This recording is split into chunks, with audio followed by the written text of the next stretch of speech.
أفلا يتوبون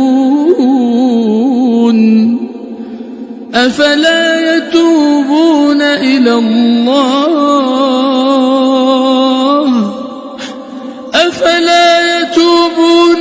الله ويستغفرونه والله غفور رحيم.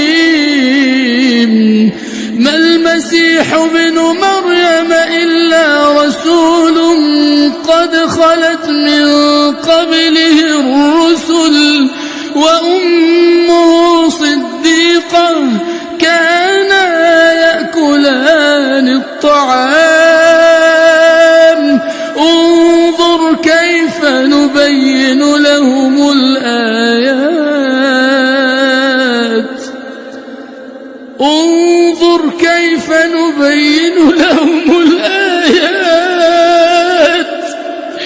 ثم انظر أنى يؤفكون.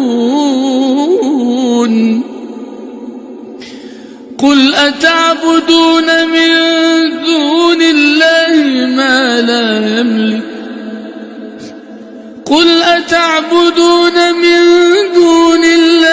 ما لا يملك لكم ضرا